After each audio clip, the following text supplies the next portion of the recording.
the Kill Count, where we tally up the victims in all our favorite horror movies. I'm James A. Janice, and today we're looking at Final Destination 3, released in 2006. You all know the ding-dang deal by now with these movies, and there aren't too many surprises in this threequel, which is fundamentally the same as the first two films. Thanks to a detailed premonition, a small group of people are able to avoid a tragic catastrophe, only to be hunted down by death in a certain order, falling victim to its mousetrap murders in increasingly graphic ways. Part 3 sees director James Wong and producer Glenn Morgan return to the series after their absence in Part 2. Once again, they co-wrote the screenplay together and decided to make this third film more of a standalone feature as opposed to Part 2, which was a direct sequel to the original. It still takes place in the same world as the first two and acknowledges the events that happened in them, but Part 3 doesn't have any of the same characters return. Sadly, not even William Bloodworth, and instead, Tony Todd's involvement this time through is relegated to a couple of voice acting roles. James Wong wasn't a fan of how the second movie's characters had nothing in common between them other than the disaster they avoided, so Part 3 sees a return to teenage classmates who are just graduating high school and mistakenly believe they have their whole lives ahead of them. The clairvoyant protagonist among them is Wendy Christensen, played by frequent horror actress Mary Elizabeth Winstead in her first starring role. Winstead was previously on the kill count for the eyeball-infatuated Black Christmas remake and the anti-fluoride prequel to The Thing, The Thing. Here, her character serves the same purpose that Alex Browning and Kimberly Corman had before her. Only in this movie, she has a trail of digital pictures to give her clues about Death's designs. As far as the franchise's signature kills go, by Final Destination 3, we've reached full-on gorehound mode. Producer Craig Perry, the only top-line talent involved in every single film of the series, was the blood and guts cheerleader responsible for the ever-increasing viscera on display. Unfortunately, even though the special effects team put together a lot of cool practical effects, it looks like most of them were covered up with CG blood. Doesn't make them any less memorable though. Oh, and hey, before we get started, I know the DVD for this movie had some kind of interactive choose their fate thing, but I don't talk about those scenes in this video because they're not canon. They're just part of a fun DVD extra. Which means no, I won't be kill counting Kimberly and Burke from Part 2, who, in one of these things, were revealed to have died in a wood chipper accident. Yeah, Craig Perry said that scene can be canon, but to me, it's not. So please don't leave comments saying I forgot to mention those scenes. Please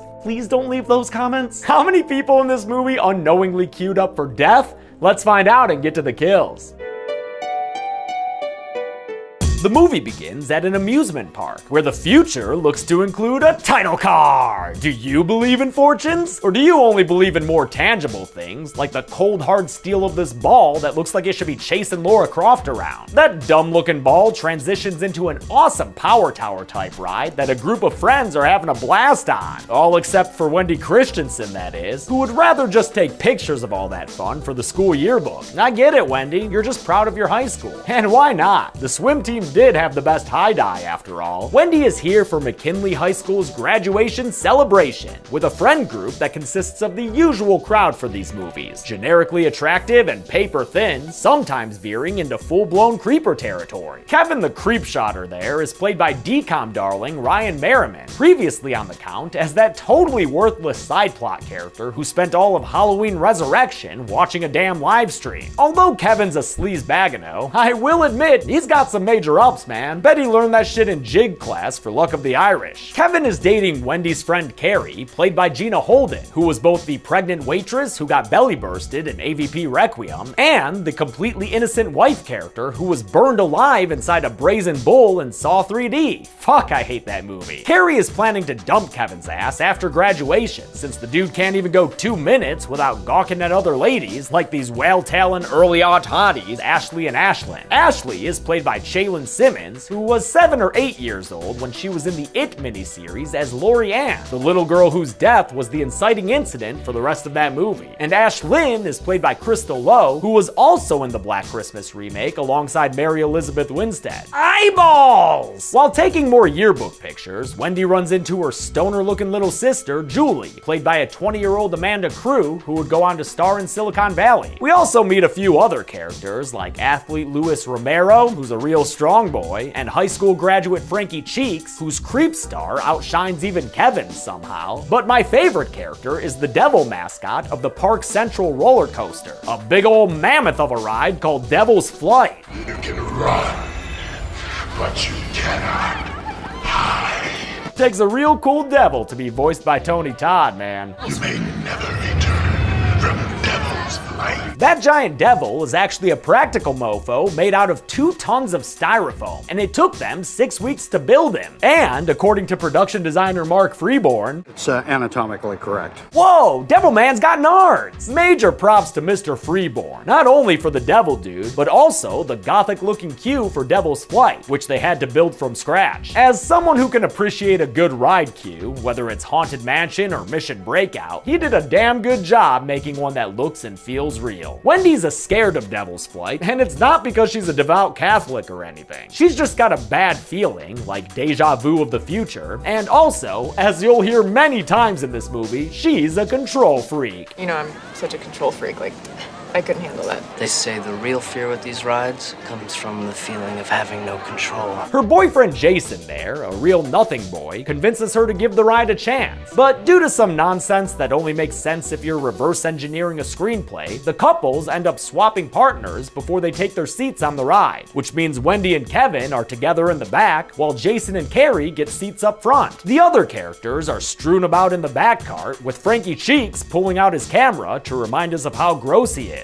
Flash me them sweet, sweet titties when we go through the loop. Yep, pretty gross. Even grosser than old sticky gum on a ride. Yuck. The cart takes off, but there's already some fluid leaking, so, you know, that's not good. It crests the first hill, giving the riders one nice last view of the park, and after it reaches the top and the chain lets go, we're off on a magical murder ride. During the ride's first loop, Frankie's Joe Francis camera falls and triggers a mechanical breakdown on the cart that unlocks the seats and takes off some wheels. The front cart falls off and kills its passengers in a crash, while the people in the back cart hang on long enough to get deaths like a broken back due to scaffolding, or just straight falling out the cart while the thing defies statistical physics and hangs out upside down in another loop. The roller coaster disaster was filmed at 2 separate times, one at the beginning of production and the other at the very end. Principal photography for the film began at Playland, an actual amusement park in Vancouver, and their corkscrew roller coaster was used as a stand-in for Devil's Flight, although they did use computers to turn the 75-foot-high real-life coaster into the fictional 200-foot-high coaster for the movie. Using a previs program, they were able to plan all the shots they wanted to get. Then, after measuring their clearance on the coaster using a bunch of foam arms, they attached cameras with remote controls onto the coaster carts, allowing them to get dynamic and interesting shots of the characters instead of boring static shots nailed down right in front of them. And although riding a roller coaster a bunch of times may sound like a fun job to have, it quickly got old for the cast, who, over the course of 3 days, had to ride that damn thing a collective 60 times. We have to sit on towels because our bums are so sore from sitting all day. The second part of filming this set piece, which came at the end of production, wasn't that much easier for the cast either. Although this chunk of shooting took place inside a studio, using hydraulic coaster carts in front of a green screen, the stunt performers still got whipped all the fuck around, and the actors themselves would have to spend long periods of time hanging upside down in practical rigs. Wow, this really sucks balls. Although I personally think the roller coaster disaster pales in comparison to some of the others in this series, you've gotta give James Wong and the rest of the crew credit for shooting it in an innovative and exciting way. This was not an easy thing to do, and everyone deserves credit for coming together and making it happen. Wendy and Kevin managed to rock the cart back down the loop, but then Kevin gets cut in half on a wayward pipe, and Wendy is rocked out of the cart and onto the track that's, whoa, inside her eyeball. Secret People theme park, nice! One last fun fact for this sequence, the shot of Wendy falling was literally the last shot Mary Elizabeth Winstead had to do during principal photography. I think it looks like a lot of fun though. It's like one of those indoor skydiving tubes. Thankfully, the movie doesn't waste time here, and after one look at that ride gum, Wendy's sounding the alarm. She forces her way off the ride and gets everyone in the back cart evacuated, giving us more taste of asshole when it comes to these characters. Can you please control that bitch? Damn, it's gonna crash. The hydraulics, the coaster. Man, she's just trying to get some fucking attention. Man, characters have never been the strong point of this series, but by this movie, I actively hate them, which makes for a grueling viewing experience. It doesn't help that Lewis goes all Edward Furlong on Kevin here. Fuck you. fucking watch. Oh god, that blows. I will give credit to actor Texas Battle though. Not only does he have an even cooler name than Ryder King Strong, dude also runs a foundation that assists underprivileged kids in South Africa. Good on you, man. A fight breaks out and causes the ride operator to make some legally questionable decisions. Nobody else gets off this ride! So even though Jason pleads to be let off, he loses out to the other riders and their blitzkrieg bopping. Hey, whoa, let's go! Hey, whoa, let's go! And thus, he's stuck on the doomed roller coaster, which has gotta be real rough for Wendy to watch since she knows what's coming. As to be expected, the accident she envisioned does indeed take place. And lucky for me, this one was real easy to count. Besides Jason and Carrie, there were 5 randos on the ride, giving us 7 kills to start off with. Shit, I can even do a proper gender breakdown in this one. Neat. The last day at McKinley High is mostly a bummer, thanks to the accident and that old Wendy son of a bitch death. Wendy seems to be the only one with survivor's guilt though, since the others appear to be doing just fine, including Ashlyn and Ashley, and this Hollywood goth couple, Aaron Ulmer and Ian McKinley. Ian McKinley. How pathetic is it that my last name is the same as my high school? Kevin talks to Wendy and tells her that she's not alone. See, he went online and did some learning about Flight 180 and the ultimate fate of its survivors. They died in the order they would have if they stayed on the plane.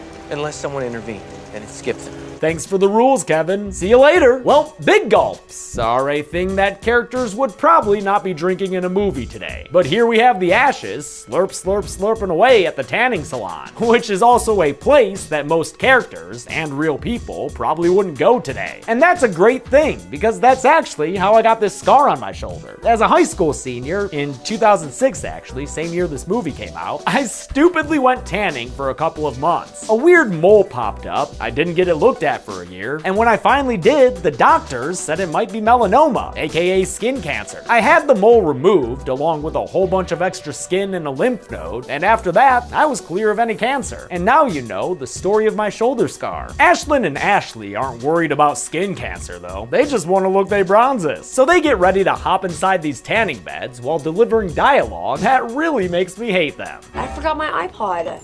Sucks, bitch. Ew, Celine. Brittany? Are we like the only cool people that come here or what? Yeah. They crank up the room's temperature in order to get comfy and give us this movie's heaping dose of gratuitous nudity, as they nakedly sing along to the Ohio Players, poorly.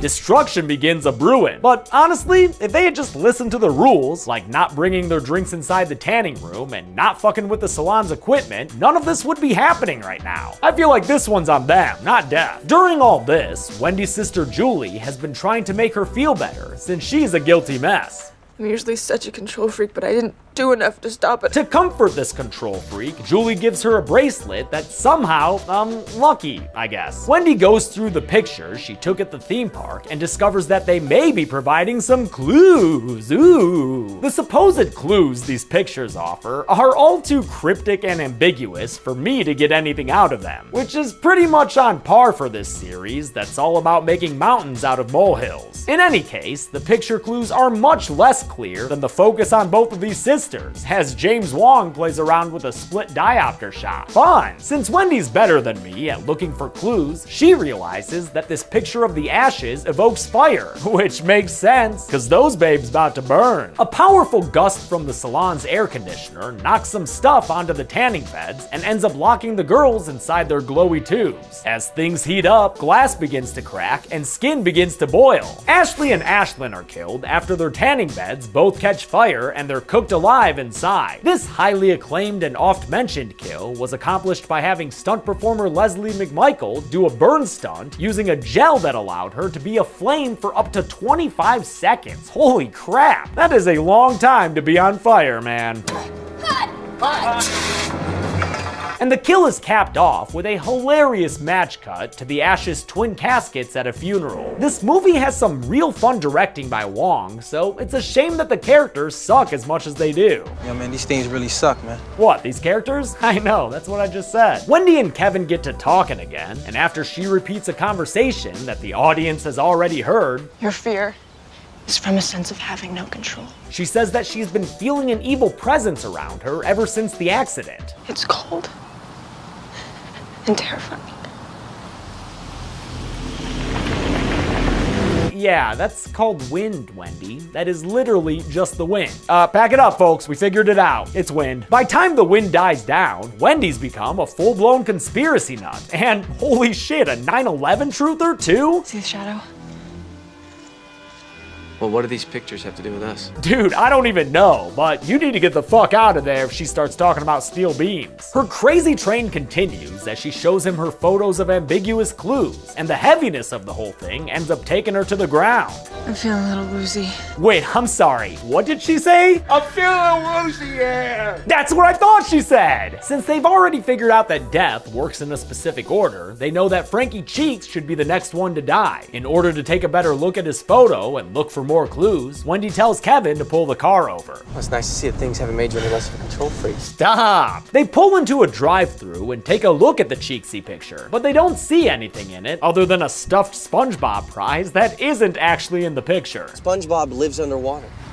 It's so sad that you know that. What? No, it isn't. Everyone knows who lives in a pineapple under the sea. All of a sudden, Death starts messing with all the electronics around them, and they end up trapped in Kevin's car while the driverless van begins hurtling down a steep Vancouver street. Such a steep road, necessary for this scene, was a tough spot to find for locations manager Danny McWilliams. And once he did, they still had to deal with the fact that the script called for a drive-thru to be at the bottom. Since a fast food place didn't already exist there, they had to make it from scratch, and it just goes to show that with the right talented people in a crew, anything is possible. Wendy and Kevin are able to get out of their car at the very last minute, but the collision they avoid sends a truck engine straight into the back of Frankie Cheeks' head, killing him in a splattery mess because I guess he had been sitting in his car right in front of them the whole time. You could have set that up a little better, movie. This kill is another excellent one that they accomplished by combining clean shots of the vehicular destruction with shots of actor Sam Easton reacting. And of course, a blood-filled dummy head that they called a splooch head. It's a good thing they were able to get the shot at all though, since their first attempt resulted in the cameras themselves getting Final Destination.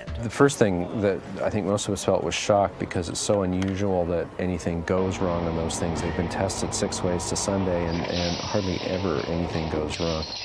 Thankfully, no one ended up getting hurt, and the end result of their efforts is some excellent gore. Wendy and Kevin study their digital pictures some more and realize that there were 2 unknown people sitting in front of them on the coaster, before they then come across the illegal upskirt that Kevin took. Yeah, you feel that shame, DCOM. But in the picture, behind those cheeks, they see Frankie Cheeks, and it looks like he's got a fan behind his head. So, turns out, the picture thing really does work for clues. They had just been looking at the wrong picture. Knowing that the jock Lewis is next in line, they look at his picture, which shows a weight coming down on his head. But there's also a sortie boy over there, so who knows what's gonna kill him. Better get down to his new college's training center to try and warn him either way. Lewis doesn't buy into their worries though, and as the testosterone increases alongside the cutting speed, Lewis declares himself above mortality.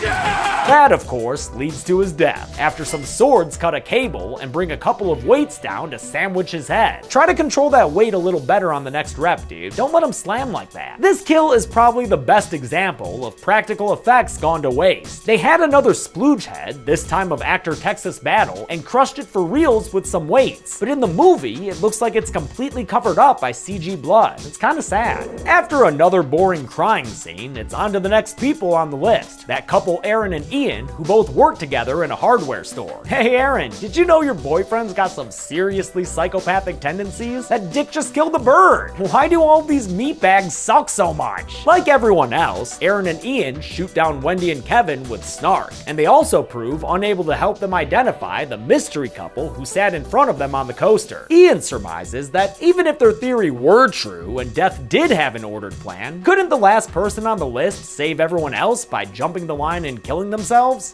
Hey, he's gonna save 5 skipped lives. Yeah, too bad we just saw that kind of thing not work in the previous movie. I get that these characters wouldn't know that, but you gotta give the audience something to keep them in suspense, you know? Instead, we predictably get another kill, and the setup for this one is an extra shade of rube that involves a whole bunch of shit, like a magnet stick, an off-the-chain chain, a grabby hook, a big old bukkake, a self-driving forklift, and some mighty blue. All that and a bunch of hammers eventually try to spring a couple of kills. But since Wendy was able to read this picture clue in time, and since she had a little help from some sawdust, thanks sawdust, she manages to save Ian from a bunch of wooden stakes. Erin, however, is not so lucky, and she ends up getting blown back into a nail gun that turns her into a Cenobite who went to scratch their face a little too hard. The behind the scenes on this one is simple. It's a dummy head, dummy. But that doesn't stop it from being one gnarly death, man. Wendy and Kevin realize that since she intervened to save Ian's life, Death will now be skipping him, according to Death's charter rules of Flight 180. That means the new targets are those mystery folks sitting in front of them on the card, but without knowing who they are, shit, they might already be dead.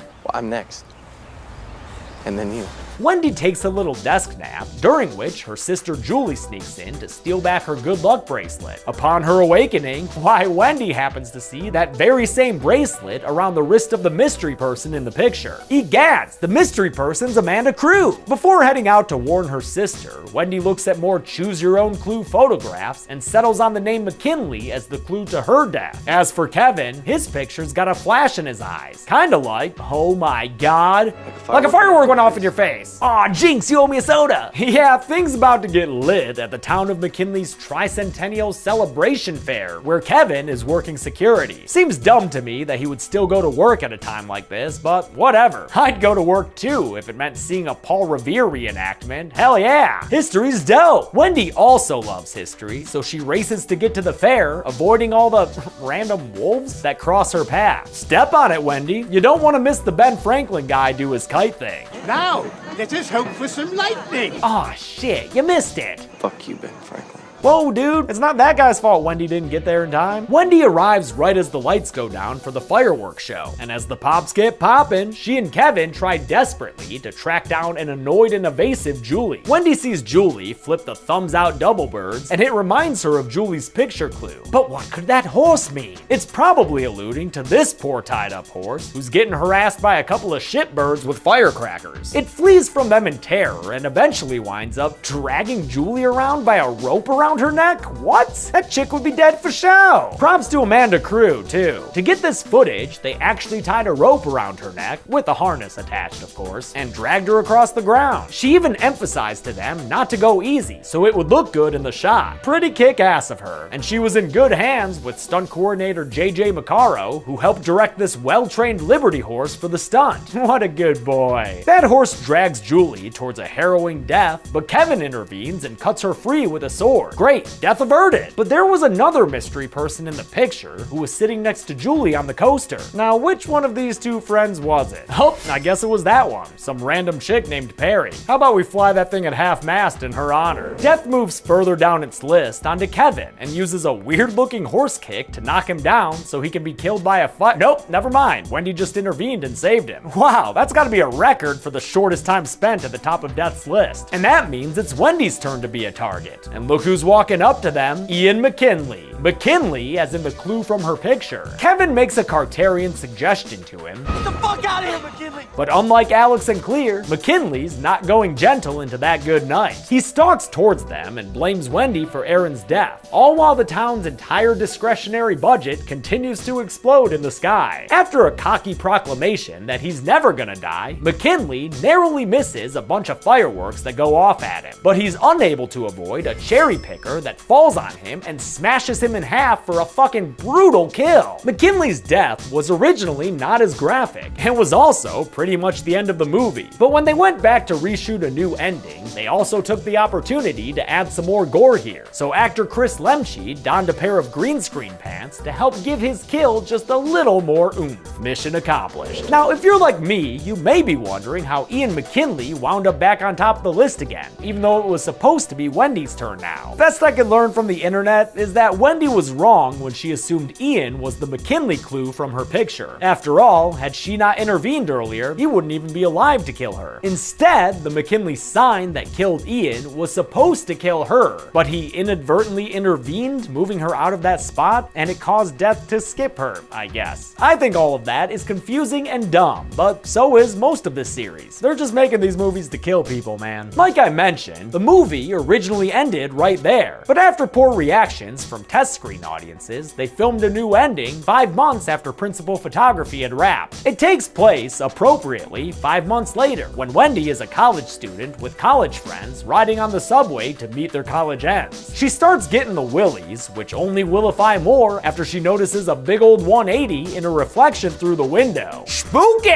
She starts seeing ominous poster clues everywhere, and even hears a devilish voice coming through the subway speakers. The next stop is the end of the line. Then, all of a sudden, Julie appears and gets on the train too. And hey, what do you know? Kevin's here as well. This kind of coincidence can only mean bad news. And sure enough, thanks to a hungry rat, shit starts going motherfucking haywire again. Light warning for photosensitive viewers, I'll play this tone when it's safe to watch again. Because the second catastrophe in this 2-for-1 disaster deal we've got going is a flashy, screechy kill fest that sees Julie get taken out by some airborne metal and Kevin sucked out a window to a splattery death. To film this crash, which is kinda hard to see through the editing, they used miniature trains that they freaking slingshotted down a track. How fun is that? I'm always a fan of using miniatures in movies. When the subway trains finally come to a complete stop and the flashing lights end, Wendy is left the sole survivor surveying a service tunnel of death. Then she turns around to face another train coming down the track, which sends her screaming straight back out her eyeball. Whoa, secret iris subway. Yep, that was just another premonition. They're all still alive. And before we wrap this up, I've got to shout out Mary Elizabeth Winstead's devotion to acting in this movie. In all the behind the scenes stuff I watched, she seemed very earnest and serious about the craft. And her talent actually sort of backfired while they were shooting this new ending. After she spontaneously shed a tear during a faulty first take, James Wong decided that he really wanted another one for this shot. I'm waiting for a tear. But due to a change in the shooting schedule, she hadn't even prepared for this scene. And with the pressure on and everybody watching, it was hard for her to produce another tear on cue. I'm sorry, I don't think it's gonna hurt now. You guys, I'm sorry, it's just... Okay, cut. Eventually, after 14 takes, she was able to make it happen, resulting in that very good-looking shot. Kevin realizes what Wendy's tear means and he tries to pull the emergency cord, but it's too late. The movie cuts to black and we hear crashing sounds. Now, this presented a real dilemma for me. I was going to just not count these kills, since we never get an official tally of the victims, and because it technically happens after the movie ends. But the more I thought about it, the more guilty I felt ignoring them. After all, these people seem pretty damn trapped on the subway train, so the accident is almost certainly going to take place. And, thanks to the premonition, which are always shown to come true, we do get visuals on at least some of the people killed here. And so, my decision is to just trust that Wendy's premonition actually takes place, and then, since I don't have an exact number given to me, just fucking purge it up and count all the bodies I see. With that in mind, the last kills of the movie begin with Julie, who, as we saw, got sideswiped by a flying metal wheel. Yep, sorry Wendy, it's rough. Then, again, as noted, Kevin is turned into strawberry shortcake between the subway cart and the wall. Yummy! After the subway crashes, I count a total of 12 more bodies, and allow me to break those down for you please. 3 are lying in the foreground right here, and what's funny is that if you brighten up a later shot of them, you'll see 2 of them moving. Not sure if that's bad background acting, or if they haven't quite died yet, but let's put them on the list anyway, they're pretty fucked. One lady's hanging out a broken window there, that's gotta hurt, and a peek inside a subway cart shows us the bodies of Wendy's college friends Laura and Sean. Finally, a sweeping overhead shot that I also had to brighten up shows 6 additional bodies lying around. Great! All that leaves is Wendy, and since I'm trying to be internally consistent with these movies, I'm gonna count her death as well. Hit by a train in the subway tunnel. Man, what an endie for Wendy. How many kills was Death able to collect this time through, whether they were late or right on time? Let's find out and get to the numbers.